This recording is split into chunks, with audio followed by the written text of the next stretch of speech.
গুলি লাগছে, চোখে গুলি লাগছে, আমারে বাঁচাও।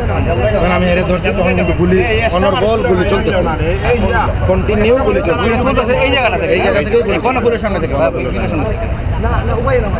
কিন্তু এখান থেকে সবাই এখানেই ছিল, পুলিশ এখানে। আর পুলিশের গাড়িটা কোন জায়গায় ছিল? পুলিশের গাড়িটা মুভ করে চলে গেছে, এদেরকে ফোর্স আনলোড করে আবার গাড়ি ব্যাক করছে। এখন আপনারা কি খেয়াল করছেন যে গুলিটা যে কারা মানে করলো, যে কে গুলিটা করছে এটা কোনো আমরা পরে ভিডিওতে দেখছি, ভিডিওতে করে দেখছি, মানে ওই সময় দেখি নাই, ওই পুলিশই তো গুলি করছে। আচ্ছা, গুলিটা দেখা গেল যে ওর মিছিল কিন্তু ওদিকে যাচ্ছে, তাই না? মিছিলের ব্যাক সাইড হলো এদিকে, আর তোরাবের কিন্তু মানে সে উল্টা দিকে ছিল, আমরা তো এদিকে আসতেছি, ওইদিকে আর যাই নাই, চলে গেছে। আমরা মানে পুলিশ গুলি করতেছে বুঝে কিন্তু আমরা ব্যাক করছি, এদিকেই আসছি, এই জন্য ডান দিকে গুলি লাগছে। আর আপনার গায়ে লাগে নাই? আমি তো এই যে সিএনজির পিছনে ঢুকে গেছি, আর আমার সিএনজির মধ্যে গুলি লাগতেছে, আমি আওয়াজ শুনতেছি। ওই সিএনজির মধ্যে গুলি লাগছে? গুলি লাগছে। আচ্ছা, আর ওই শাটারেও গুলি আছে। আর হলো ওদিন আরো কি ইনজুরি হয়েছে না? গুলি তো অনেক গুলি হয়েছে। না, এরা ইনজুরি হয়েছে, আমাদের আর কেউ হয় না। আমরা ওই সময় স্পটে তিনজন সাংবাদিক, কিন্তু পাবলিক তো আর পাবলিক যারা ইনজুরি হয়েছে এই ধরনের কিছু আমার ওদের কিছু লাগবে। ওই যে আব্দুল সালাম টিপু আছে, আব্দুল সালাম টিপু ওদেরকে আমাদের ওই এটা কিন্তু ইম্পর্টেন্ট একটা এলিমেন্ট। মানে শুধু সাংবাদিক যে ভাই মারা গেছে উনিই না, আরো কেউ ইনজুরি হয়েছে, তার মানে হলো তারা 50 জন, তার মানে গুলি এলো পাথারে গুলি হয়েছে। তখন আমরা কিন্তু মানে এরে ফার্স্টে রিক্সা তুলছি, রিক্সা তুলে এইদিকে আনছি, মানে কিছু দূর আগাইছি, কিন্তু দস্তগীর ভাই এখান থেকে গুলি করতেছে। আমরা কিন্তু এখান থেকে চিৎকার করে বলছি যে দস্তগীর ভাই আমরা মিডিয়া, গুলি করেন না, গুলি করেন না। তখন কিন্তু ওই যে উনি চারিদিকে গুলি করতেছে, সবাই গুলি করতেছে, শুধু একা উনি না, সবাই গুলি করতেছে।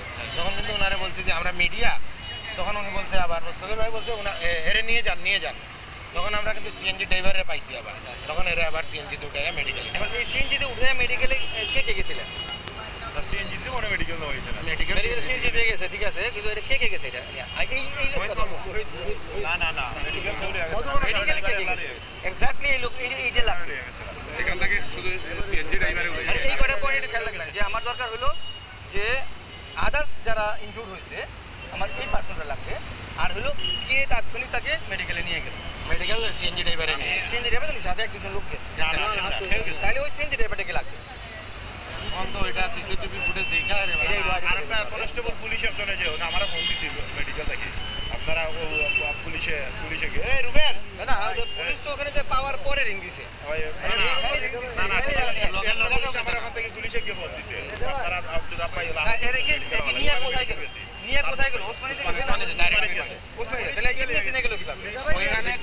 ওইখানে গিয়ে ডাক্তার ছিল না, পর্যাপ্ত সিনিয়র ডাক্তার না থাকায় এর উন্নত চিকিৎসার জন্য ইবনে সিনাতে নেওয়া হয়েছে। মানে ওইখানে কি হাসপাতালে এন্ট্রি দেওয়া হয়েছিল? সবটা করছি আমরা, এক্সরে নিয়ে করছি আমরা, সবকিছু ছবি আছে। এখানে কি ও গিয়া একেই করছে নাকি? না আমরা সবাই ছিলাম, প্রেসিডেন্টও ছিলেন, ইকু ভাইও ছিলেন, তখন আমরা চলে গেছি সবাই। ওখান থেকে ফোন দিছিল, ওখান থেকে ফোন দেওয়ার পরে ওখান থেকে ফোন দিছিল, আমরা স্পট থেকে ফোন দিয়ে জানাই পুলিশে আমি অন্তনে লিটন ভাইরে ওই সময় একটা টাইম লিটন ভাই তাড়াতাড়ি মেডিকেল যাও, লিটন ভাইরে আগে মনে হয়ে গেছে আজমল ভাই আর আবে আরেও বন্ধ গিয়া ভাই দিছি যাও আমরা, তারাও স্পটে ফোন দিছে, তারা দিল ইউনিভার্সিটি গেট আছে, তারাও ফোন দিছে যে তাড়াতাড়ি আও, তুরাবে বড়িয়াও ফোন দিছে। আচ্ছা ঠিক আছে, আমাদের পুলিশে বলে আমরা ওই লোকটা একটু দেখি যে কোন জায়গাটা থেকে ফায়ার করলো, আর এরা কতজন ছিল মোটামুটি অনুমান যারা ফায়ার করছে? 15-16 জন।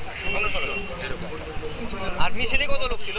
মিছিলে 20-25 জন হলো, 20 জন হলো। আর মিছিলে কতজন ছিল? মিছিলে তো কয়েকশো লোক ছিল, এখানে আপনারা সিনিয়র অফিসার তো শুধু দস্তগীর সাহেবকে দেখছেন আর ওসিকে দেখছেন, আর আইসি ছিল নাকি? ফাজিল আইসি আইএসি হেলমেট লাগানো আছে, বুলেট প্রুফ। ওসির কি হেলমেট লাগানো ছিল? পরে উনি হেলমেট লাগাই, অনেকের হেলমেট মাস্ক ইউনিফর্মে ছিল না সিভিলে ছিল? মেবি সিভিলে ছিল, কালো গেঞ্জি মনে হয় পরা ছিল, কালো গেঞ্জি ওসি মনে হয় ওসি ছিল, দস্তা হিসাব তো আছে সাদা গেঞ্জি, সাদা গেঞ্জি কাদা গেঞ্জি পুরো বুলেট প্রুফ। ওনার তো বডি বড়, ওনার আলাদা চিনা যায়, ওনারে চিনা যায় ক্লিয়ার চিনা যায়, বাড়ির ইনচার্জ মেবি, হ্যাঁ বাড়ির ইনচার্জ ছিল। আচ্ছা ঠিক আছে, আর তদন্ত ছিল না? তদন্ত ছিলেন আপনারা? না, এদিন ধরে চিনি না। কি ওই যে বৈষম্য বিরোধী ছাত্র আন্দোলনের যারা মানে সাস্টের বা অন্য কোনো ভার্সিটির বা অন্য কোনো কলেজের এরা কি কেউ ছিল নাকি এখানে? বিএনপির কেন্দ্রীয় কর্মসূচি বিএনপির কেন্দ্রীয় কর্মসূচি ছিল। বিএনপির কেন্দ্রীয় কর্মসূচি। ঢাকা শহরে বিক্ষোভ ছিল এই দিন। আচ্ছা আচ্ছা পূর্ব নির্ধারিত কর্মসূচি। রাইট রাইট, আমার এই জিনিসটা দরকার, কারণ এখানে হ্যাঁ এই জিনিসটা যে এই প্রোগ্রামটা কি এখানে যে একটা বিক্ষোভই আছে। এখানে যে একটা বিক্ষোভ মিছিল এবং জানাজা ছিল, জানাজা গায়েবানা জানাজা এবং বিক্ষোভ কর্মসূচি ছিল। তাদের জন্য এটা গায়েবানা জানাজা প্লাস হলো বিক্ষোভ। জানাজা পড়া হয়েছিল এখানে? করা হয় না। পড়া হয় না, আগে বিক্ষোভ মিছিল পরে জানাজা এটা ছিল। জানাজা ছিল ওইদিকে। এইটা তো আগের দিন হিয়ারিং ডিক্লারেশন ছিল না? আগের দিন ডিক্লারেশন হ্যাঁ হ্যাঁ আগের দিন ডিক্লারেশন ছিল, কিন্তু এখানে কোনো পুলিশ ছিল না।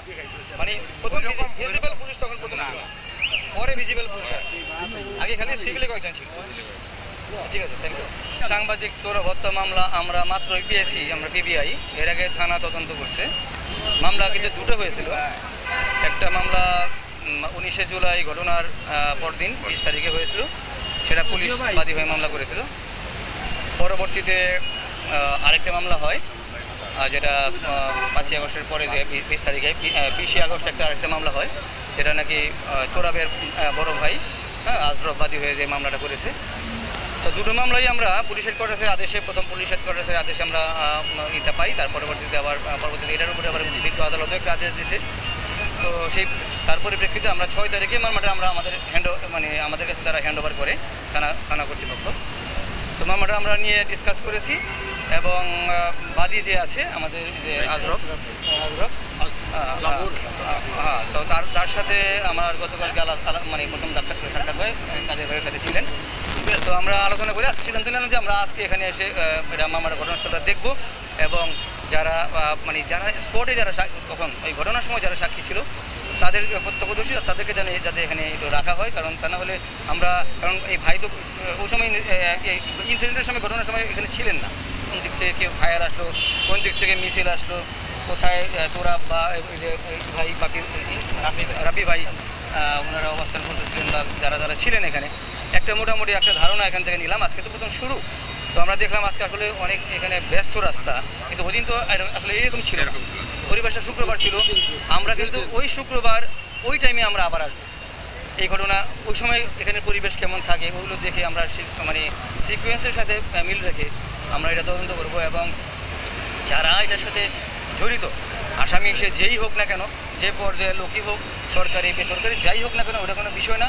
আমাদের দেখার বিষয় হলো এখানে ক্রাইম হয়েছে কিনা বা অফেন্স হয়েছে কিনা এবং এর সাথে কে জড়িত এবং একটা এখানে মার্ডার হয়েছে, যেহেতু মারা গেছে একটা মার্ডার হয়েছে এবং সেই আলোকে আমরা যারা এটার সাথে জড়িত যেই থাক সেটা আমরা পুঙ্খানুপুঙ্খরূপে বিচার বিশ্লেষণ করে আমরা তাদেরকে আনবো।